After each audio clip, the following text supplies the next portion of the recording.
ബിസ്മില്ലാഹിർ റഹ്മാനിർ റഹീം.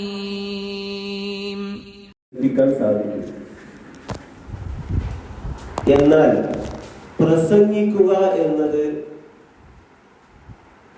നല്ല താല്പര്യവും നല്ല പരിശ്രമവും ഉണ്ടെങ്കിൽ ആർക്കും സാധിക്കും നല്ല ഒരു പ്രഭാഷകനാണ്. എന്ത് വേണ്ടു? ആഗ്രഹം വേണം. ആ ആഗ്രഹം സാക്ഷാത്കരിക്കാൻ കഠിനമായ പ്രയത്നവും വേണം. പ്രയത്നിക്ക മാത്രം നമുക്കുള്ള കൃത്യം, പ്രയത്നം ഫലിപ്പിക്കല ദൈവകൃത്യം എന്നാണ്. നമ്മൾ ആത്മാർത്ഥമായി ആഗ്രഹിക്കുകയും അതിനായി നമ്മൾ കഠിനാധ്വാനം ചെയ്യുകയും ചെയ്താൽ തീർച്ചയായിട്ടും നമ്മുടെ ജീവിതത്തിൽ നമ്മൾ കാണുന്ന എല്ലാ സ്വപ്നങ്ങളും പൂർത്തിയാക്കാൻ നമുക്ക് സാധിക്കും. ഇൻ യുരീദ ഇസ്ലാഹൻ യുവഫിഖില്ലാഹു ബൈനഹുമാ. ഇൻ യുരീദ ഇസ്ലാഹൻ യുവഫിഖില്ലാഹു ബൈനഹുമാ. ഈ ആയത്തിന്റെ വിശദീകരണത്തിലും വ്യാഖ്യാനത്തിലും പണ്ഡിതന്മാർ പറഞ്ഞിട്ടുള്ള ഒരു സംഗതി, ഇറാദത്ത് നമുക്ക് വേണം. ഇറാദത്ത് എന്ന് പറഞ്ഞാൽ ഉദ്ദേശം, തീരുമാനം, നിശ്ചയം എന്നൊക്കെയാണ്. അപ്പൊ ഒരു സംഗതിക്കുള്ള ഇറാദത്ത് ഒരു മനുഷ്യനിൽ ഉണ്ടായാൽ, നമ്മൾ ഡിറ്റർമിനേഷൻ ഒരാൾക്കുണ്ട്, എനിക്ക് പാട്ട് പ്രഭാഷകനാണ്, അല്ലെങ്കിൽ എനിക്ക് പേര് കേട്ട ഒരു നേതാവാകണം, അല്ലെങ്കിൽ എനിക്ക് ലോകത്താകമാനം പ്രസിദ്ധി ആർജിച്ച ഒരു പണ്ഡിതനാകണം, ഇങ്ങനെ ഏതേത് ആഗ്രഹവും ആകട്ടെ, ആഗ്രഹമുണ്ട്, ഇറാദത്തുണ്ട് എങ്കിൽ യുവഫിഖില്ലാഹു ബൈനഹുമാ, അതിനുള്ള തൗഫീഖ് അല്ലാഹു തരും എന്നതാണ്. അപ്പൊ ആത്മാർത്ഥമായി സത്യസന്ധമായി നമ്മളൊരു ആഗ്രഹം നമ്മുടെ ജീവിതത്തിൽ വെച്ചു പുലർത്തുന്നു, അത് സത്യസന്ധമാണ് എങ്കിൽ തീർച്ചയായും നമ്മൾ അതിനുവേണ്ടി പരിശ്രമിക്കുമ്പോൾ അങ്ങനെ ഒരു ഇറാദത്ത് നിങ്ങൾക്കുണ്ട് എങ്കിൽ അള്ളാഹു അതിനുള്ള തൗഫീഖ് തരും എന്നതാണ്. അപ്പൊ നമുക്ക് എന്ത് മോഹങ്ങളോ ഉദ്ദേശങ്ങളോ ഒക്കെ ഉണ്ടെങ്കിലും നമ്മൾ അതിനു വേണ്ടി പണിയെടുക്കണം, അധ്വാനിക്കണം, കഷ്ടപ്പെടണം. നിരന്തരമായി ഉറക്കമിളച്ച് ചിലപ്പോ ഇതുപോലെ കളിക്കുന്ന അവസരങ്ങൾ മാറ്റിവെച്ച്, അതുപോലെ വിശ്രമിക്കുന്ന വേളകൾ ഉപേക്ഷിച്ച് ത്യാഗം ചെയ്യാൻ നമുക്ക് പറ്റുമോ? തീർച്ചയായിട്ടും നമുക്ക് എന്ത് നേടാം? നമ്മുടെ ഏത് സ്വപ്നവും നമുക്ക് നേടിയെടുക്കാൻ പറ്റും.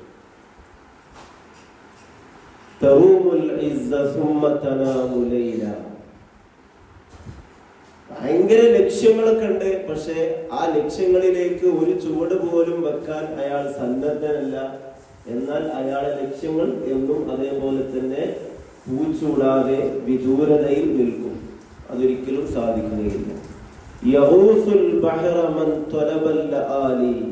മുത്ത് വേണമെന്ന് വിചാരിക്കുന്ന ആൾക്കാർ എന്ത് ചെയ്യണം? കടലിൽ ഇറങ്ങണം, മുത്ത് തപ്പിയെടുക്കണം. അപ്പൊ ഞാൻ മുത്ത് കിട്ടും. അപ്പൊ നമ്മളൊക്കെ ഈ ഒരു ചെറിയ പ്രായത്തില് വലിയ മോഹത്തോടു കൂടെ ഇരിക്കുകയാണ്. എന്ത്? വലിയ പ്രഭാഷകനാകണം.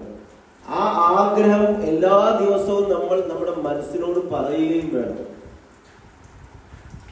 എനിക്ക് വലിയൊരു പ്രഭാഷകനാവണം, ഞാനൊരു പ്രഭാഷകനാണ്, ഞാനൊരു പ്രാസംഗികനാണ് എന്ന് നമ്മൾ നമ്മളോട് തന്നെ പറയണം. നമ്മൾ ദിക്ർ ചെല്ലുന്നതൊക്കെ പോലെ ആ ദിക്റിനൊക്കെ എഫക്റ്റ് ഉണ്ട്. അതേപോലെ തന്നെയാണ് ഞാനൊരു പ്രഭാഷകനാണ് എന്ന് നമ്മൾ ഓരോരുത്തരും നമ്മളോട് തന്നെ നിരന്തരമായി ഇങ്ങനെ പറയുകയാണ് എങ്കിൽ താനെ നമ്മൾ അങ്ങനെ ഒരു പ്രഭാഷകനായി തീരുമെന്നതാണ്. ലോക ചരിത്രം, മഹാന്മാരായ പ്രസിദ്ധരായ ആളുകളുടെയൊക്കെ ചരിത്രം പരിശോധിച്ചാൽ അത് നമുക്ക് കാണാൻ സാധിക്കും. അപ്പൊ നമുക്ക് പ്രസംഗത്തിന്റെ വിഷയത്തിലെ ഒന്നാമത്തെ പോയിന്റ്, ആർക്കും പ്രഭാഷകനാകാം. പ്രഭാഷകനാകണമെങ്കിൽ എന്തു വേണം? ആഗ്രഹവും മതി, ആഗ്രഹം സാധിപ്പിക്കാനുള്ള അധ്വാനവും മതി. ഇത് രണ്ടുമുണ്ടെങ്കിൽ ഏത് സ്കില്ലും നേടാം. പ്രത്യേകിച്ചും പ്രസംഗികൻ അല്ലെങ്കിൽ പ്രാസംഗികൻ, പ്രഭാഷകൻ എന്ന ആ ഒരു സ്കില്ല് തീർച്ചയായിട്ടും നമുക്ക് നേടിയെടുക്കാൻ പറ്റും, അച്ചീവ് ചെയ്യാൻ പറ്റും. അള്ളാഹു തൗഫീഖ് നൽകുമാറാകട്ടെ. അപ്പൊ കമ്മ്യൂണിക്കേറ്റ് ചെയ്യാൻ നമ്മൾ ഒരുപാട് കാര്യങ്ങൾ പഠിക്കുന്നു, മനസ്സിലാക്കുന്നു. അത് മറ്റുള്ള ആളുകളുടെ മുമ്പിൽ പ്രസന്റ് ചെയ്യാൻ വിവിധ രൂപങ്ങളുണ്ട്. ഒരാൾക്ക് പുസ്തകം രചിച്ചുകൊണ്ട് പ്രസന്റ് ചെയ്യാം, നാടകം, ഡ്രാമ, സിനിമ ഇത്യാദിയുള്ള മീഡിയകളിലൂടെ പ്രസന്റ് ചെയ്യാം, അഭിനയത്തിലൂടെ പ്രസന്റ് ചെയ്യാം. എന്നാൽ വളരെ ചെറിയ സമയം കൊണ്ട് അനേകം ആളുകളിലേക്ക് ഒരുമിച്ച് തങ്ങളുടെ ആശയത്തെ കൈമാറാൻ, തന്റെ മനസ്സിലുള്ള കാര്യങ്ങളെ മറ്റുള്ളവരിലേക്ക് ഷെയർ ചെയ്യാൻ വളരെ എളുപ്പമുള്ള ഒരു മാർഗമാണ് എന്ത്? പ്രസംഗം എന്ന് പറയുന്ന മീഡിയ.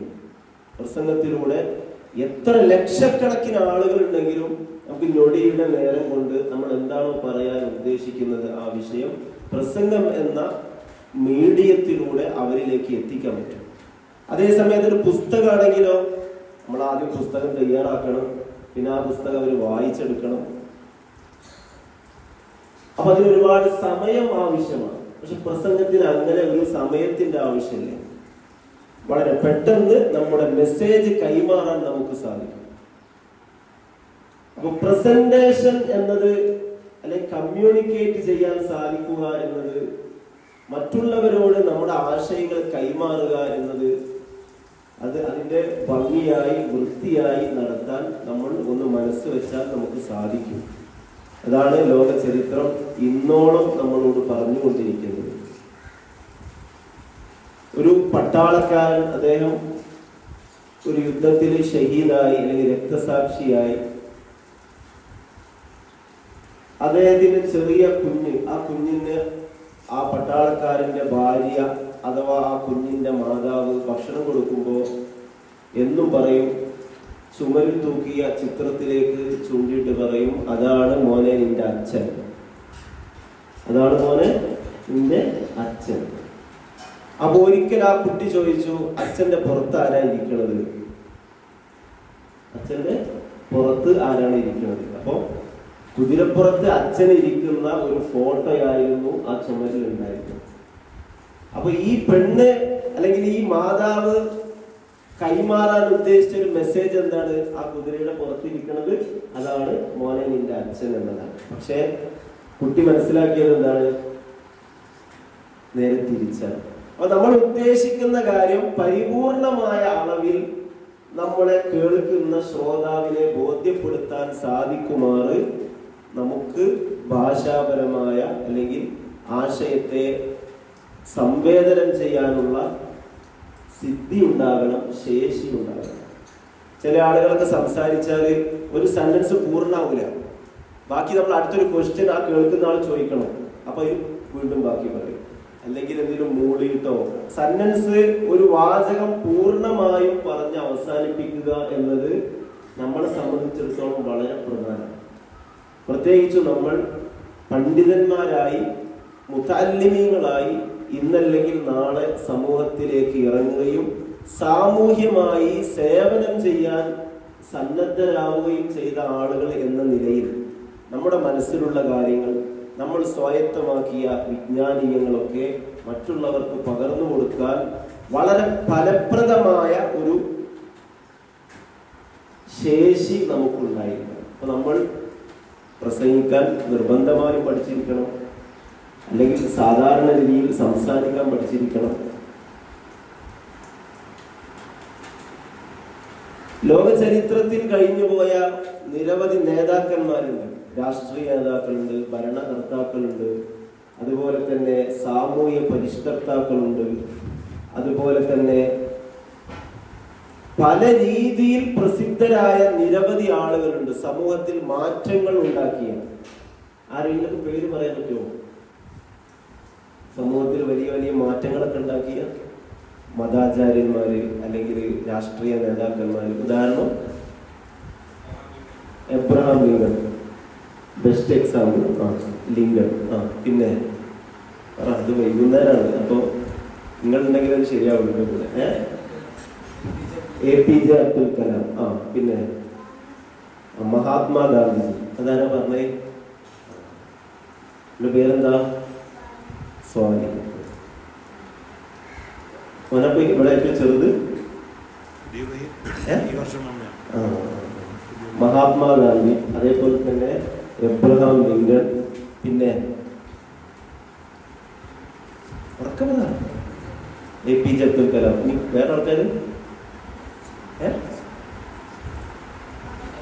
മദർ തെരേസ, പിന്നെ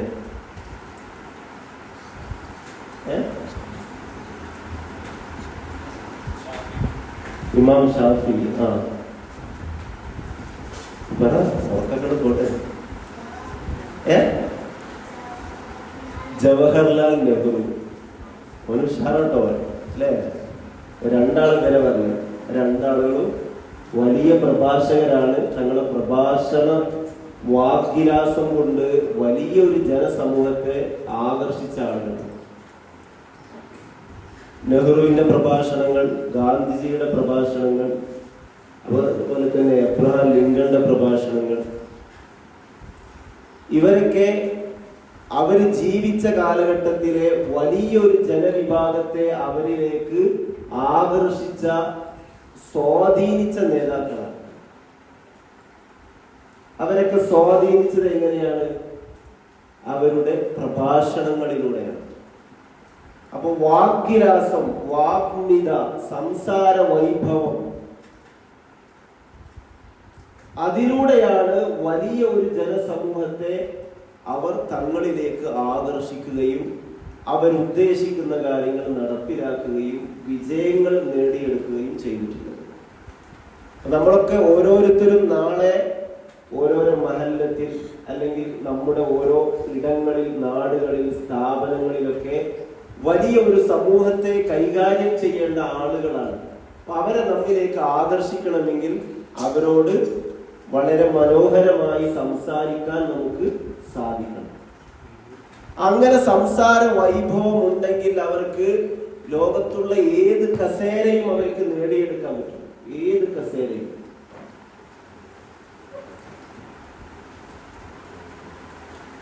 പ്രവാചകത്വം പോലും അല്ലാഹു ഒരാൾക്ക് കൊടുത്തിട്ടുണ്ട്. എന്തിന്റെ അടിസ്ഥാനത്തിൽ? ഏറ്റവും മനോഹരമായി സംസാരിക്കാനും സംവദിക്കാനും സാധിക്കും അദ്ദേഹത്തിന് എന്ന അടിസ്ഥാനത്തിൽ. ആ പ്രവാചകനായ ഏത് നബിക്കാണ്? നല്ല സാഹിത്യ സമ്പൂർണമായി സംസാരിക്കാൻ സാധിക്കും, വിഷയം അവതരിപ്പിക്കാൻ സാധിക്കും എന്ന അടിസ്ഥാനത്തിൽ അല്ലാഹു പ്രവാചകത്വം കൊടുത്തത് ഏത് പ്രവാചകനാണ്? ഹാറൂൻ നബി അലൈഹിസ്സലാം. ഹുവ അഫ്സഹു മിന്നി ലിസാന ഫഅർസിൽഹു മഅയ റിദ്അൻ യുസദ്ദിഖുനി.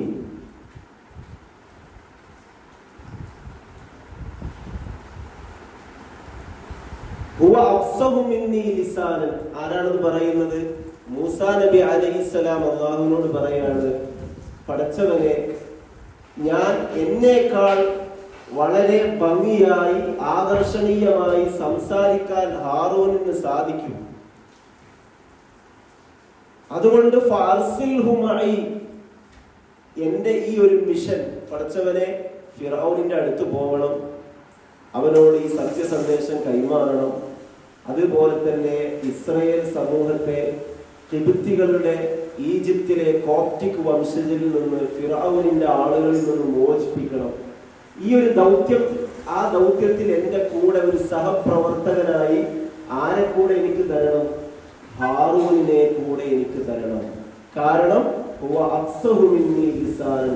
എന്നേക്കാളും മനോഹരമായി സംസാരിച്ച് ആളുകളെ വശീകരിക്കുവാൻ, അല്ലെങ്കിൽ അവരിലേക്ക് ഈ പരിശുദ്ധമായ ഇസ്ലാമിന്റെ സന്ദേശം എത്തിച്ചു കൊടുക്കാൻ സാധിക്കുന്നവരാണ് ആര്? ഹാറൂൻ നബി അലൈഹിസ്സലാം. പ്രവാചകത്വം പോലും കൊടുത്തിരുന്നു. അതേപോലെ തന്നെ വളരെ വലിയ പ്രസിദ്ധമായ പ്രഭാഷണങ്ങളൊക്കെ നമുക്ക് കാണാം. ഒരിക്കൽ രണ്ടാളുകൾ, ബനു തമീം ഗോത്രത്തിൽപ്പെട്ട രണ്ടാളുകൾ നബിയുടെ സദസ്സിൽ വന്നു. അവർ ഇറാഖ് ഭാഗത്തു നിന്നാണ് വരുന്നത്. അവിടെയാണ് ബനു തമീം ഗോത്രം ഉണ്ടായിരുന്നത്. അവർ വന്നിട്ട് നബി സല്ലല്ലാഹു അലൈഹി വസല്ലം തങ്ങളുടെ സദസ്സിൽ അവർ സംസാരിച്ചു. അപ്പൊ ആളുകൾക്കൊക്കെ ഭയങ്കര ആശ്ചര്യം അവരെ സംസാരം കേട്ടപ്പോൾ, വലിയ താല്പര്യവും. അപ്പോഴാണ് നബി സല്ലല്ലാഹു അലൈഹി വസല്ലമ തങ്ങൾ പ്രസംഗത്തെ കുറിച്ചുള്ള ഒരു സ്റ്റേറ്റ്മെന്റ് നടത്തിയത്. ഇന്ന മിനൽ ബയാനി ലസിഹ്റ, ഇന്ന മിനൽ ബയാനി ലസിഹ്റ. നിശ്ചയമായും പ്രഭാഷണത്തിൽ എന്തുണ്ട്? ഒരു ആകർഷകത്വമുണ്ട്, ആകർഷണീയതയുണ്ട്. മനുഷ്യനെ സ്വാധീനിക്കാനും വശീകരിക്കുവാനും ആ പ്രഭാഷണം നടത്തുന്ന ആളിലേക്ക് വലിച്ചെടുക്കുവാനുമുള്ള ഒരു പ്രത്യേകമായ ശക്തി, ഒരു കാന്തിക ശക്തി എന്തിനുണ്ട്? ബയാനിലുണ്ട്, അഥവാ പ്രഭാഷണത്തിലുണ്ട് എന്ന് തിരുനബി സല്ലല്ലാഹു അലൈഹി വസല്ലം. പ്രഭാഷണം ആർക്കും ആർജിച്ചെടുക്കാൻ പറ്റുന്നതാണ്. നമ്മൾ ഫസ്റ്റ് പറഞ്ഞ പോയിന്റ് എന്താണ്? പ്രസംഗം എന്നത് ആഗ്രഹിക്കുകയും പരിശ്രമിക്കുകയും ചെയ്യുന്ന ആളുകൾക്കൊക്കെ ആരായിത്തീരാം? പ്രഭാഷകരായിത്തീരാം. ആരായിത്തീരാം? പ്രഭാഷകരായിത്തീരാം. പാട്ടുപോലെയാണ്. രണ്ടാമത്തെ സംഗതി, നമ്മളൊക്കെ സോഷ്യൽ എഞ്ചിനീയേഴ്സ് ആണ്. സമൂഹത്തെ നാളെ നിർമ്മിക്കുകയും അവരെ ഉദ്ധരിക്കുകയും അവരെ ധാർമ്മികമായ മാർഗങ്ങളിലേക്ക് കൊണ്ടുവരാൻ തയ്യാറെടുക്കുകയും ചെയ്യുന്ന ആളുകളായതുകൊണ്ട് നമുക്ക് എന്ത് നിർബന്ധമാണ്? പ്രഭാഷണ സിദ്ധി വളരെ അനിവാര്യമാണ്. എന്നാലേ നമ്മുടെ ദൗത്യം നമുക്ക് നിർവഹിക്കാൻ സാധിക്കും. ലോകത്ത് കടന്നുപോയ എല്ലാ സാമൂഹിക ആചാര്യന്മാരും അവരുടെ നാവിലൂടെ തന്നെയാണ് അവരുടെ ആശയങ്ങളെ ജനങ്ങളിലേക്ക് എത്തിച്ചിട്ടുള്ളത്. അപ്പൊ ഇത് എങ്ങനെയാണ് ഇതിനെ നമ്മൾ ഷെഡ്യൂൾ ചെയ്യണം? നമ്മൾ നല്ല ആഗ്രഹം നമുക്ക് ഉണ്ടാകണം. എന്നും രാവിലെ എഴുന്നേറ്റാലും അതേപോലെ ഉറങ്ങാൻ കിടക്കുമ്പോഴൊക്കെ നമ്മൾ എന്ത് പറയണം? ഈ ഒരു പ്രഭാഷകനാണ് എന്ന് നമ്മൾ നമ്മളോട് തന്നെ പറയണം. അതിനുവേണ്ടി നമ്മൾ ഒരുങ്ങണം. എങ്ങനെയാണ് നമ്മൾ ഒരുങ്ങുക? പ്രിപ്പറേഷൻ വളരെ പ്രധാനമാണ്. തയ്യാറെടുക്കണം. അപ്പൊ പ്രസംഗിക്കാൻ കിട്ടുന്ന അവസരങ്ങള്, വേദികള്, സന്ദർഭങ്ങളൊക്കെ ഇഷ്ടം പോലെ ഉണ്ടാകും. നമ്മളെ കോളേജിൽ ഇപ്പൊ ഇവിടെ നിങ്ങൾ പഠിക്കുന്ന സമയത്തിന് ഈ സമാജങ്ങളിൽ നിങ്ങൾക്ക് അവസരം ഉണ്ടാകും. നിസ്കാരത്തിന് ശേഷം അല്ലെ, ളുഹർ നിസ്കാരം, അസർ നിസ്കാരം, ഇശാഇന്നൊക്കെ ശേഷം പ്രസംഗിക്കാനുള്ള അവസരം ഉണ്ടാകും. അതുപോലെ തന്നെ സ്വാഗതം പറയാന്, നന്ദി പറയാന്, അതുപോലെ തന്നെ അധ്യക്ഷ പ്രസംഗം നടത്താൻ, ഉദ്ഘാടന പ്രസംഗം നടത്താൻ, അങ്ങനെ പല രീതിയിലുള്ള ആശംസാ പ്രസംഗം നടത്താൻ ഒക്കെ അവസരം ഉണ്ടാകും.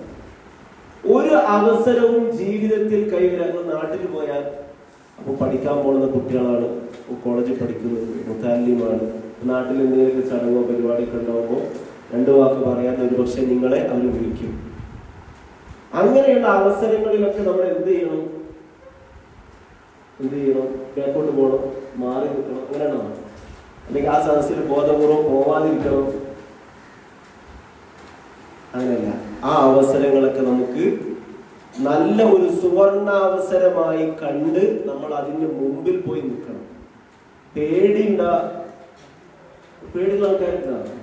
പേടിക്ക് ഇനിയിപ്പോ ഏത് പ്രഭാഷകരാണെങ്കിലും പേടിയൊക്കെ ഉണ്ടാവും. ആ പേടിയൊക്കെ നമുക്ക് തന്നെ കൺട്രോൾ ചെയ്യുകയും അതിനെ മാനേജ് ചെയ്യുകയാണ് ചെയ്യുക. അപ്പൊ പേടി വിചാരിച്ച് പ്രസംഗം മോശമായി പോകുമെന്ന് വിചാരിച്ച് എന്തെങ്കിലും അബദ്ധങ്ങൾ സംഭവിക്കുമോ എന്ന് വിചാരിച്ചിട്ട് നമ്മൾ എന്ത് ചെയ്യാൻ പാടില്ല? ഈ അവസരങ്ങളിൽ നിന്ന് ഒളിച്ചു പോകാൻ പാടില്ല. അങ്ങനെ നമ്മൾ സ്കിപ്പ് ചെയ്ത് ഓരോ വേദികളും, ഓരോ സ്റ്റേജുകളും, ഓരോ സദസ്സുകളും ഒക്കെ ഉപേക്ഷിച്ച് പോയാൽ നമ്മൾ എത്രയോ വലിയ ആളുകളും മുതിർന്നവരുമായാലും നമ്മുടെ ഈ ശീലം മാറില്ല. ഏത് ശീലം? ഈ സ്കിപ്പ് ചെയ്യുന്ന ശീലം മാറില്ല. അപ്പൊ നമ്മള് ആദ്യത്തെ പ്രസംഗം തന്നെ ഉഷാറായിക്കൊള്ളണം എന്നൊന്നും നമ്മൾ വിചാരിക്കരുത്. പെർഫെക്ഷൻ എന്നുള്ളത് നമ്മൾ ചിന്തിക്കാൻ തന്നെ പാടില്ല. എന്റെ പ്രസംഗം അത് ഒരു തെറ്റും കുറ്റവും കുറവൊന്നും ഉണ്ടാകാൻ പാടില്ല എന്ന് നിങ്ങൾ ഇപ്പൊ ആഗ്രഹിക്കാൻ പാടില്ല. എങ്ങനെയൊക്കെ പ്രസംഗിച്ചാൽ മതി. നീ എഴുന്നേറ്റ് നിൽക്കുക, പറയാ, തെറ്റുകൾ വന്നോട്ടെ, പ്രശ്നമില്ല എന്ന് ചിന്തിക്കണം ആദ്യം. അങ്ങനെ ഓരോ കിട്ടുന്ന അവസരങ്ങളും ഉപയോഗപ്പെടുത്തും. അങ്ങനെ ഉപയോഗപ്പെടുത്തിയാൽ ഇത് ഇങ്ങനെ പ്രസംഗിച്ച് തന്നെ എന്ത് വേണം? അതിനെ എല്ലാ കറകളും തെറ്റുകളും കുറവുകളും ഒക്കെ മൈനസുകളൊക്കെ ഇല്ലാതെയാണ്. അത് കുറെ പ്രസംഗിക്കുമ്പോഴാണ് ഉണ്ടാവുക. നമ്മൾ തയ്യാറെടുക്കണം. അപ്പൊ ആദ്യം നമ്മൾ എന്താ ചെയ്യാൻ? ചെറിയ കുട്ടികൾ, നമ്മളിപ്പോ 6 വയസ്സ്, 10 വയസ്സ്, 11, 15 വയസ്സ്.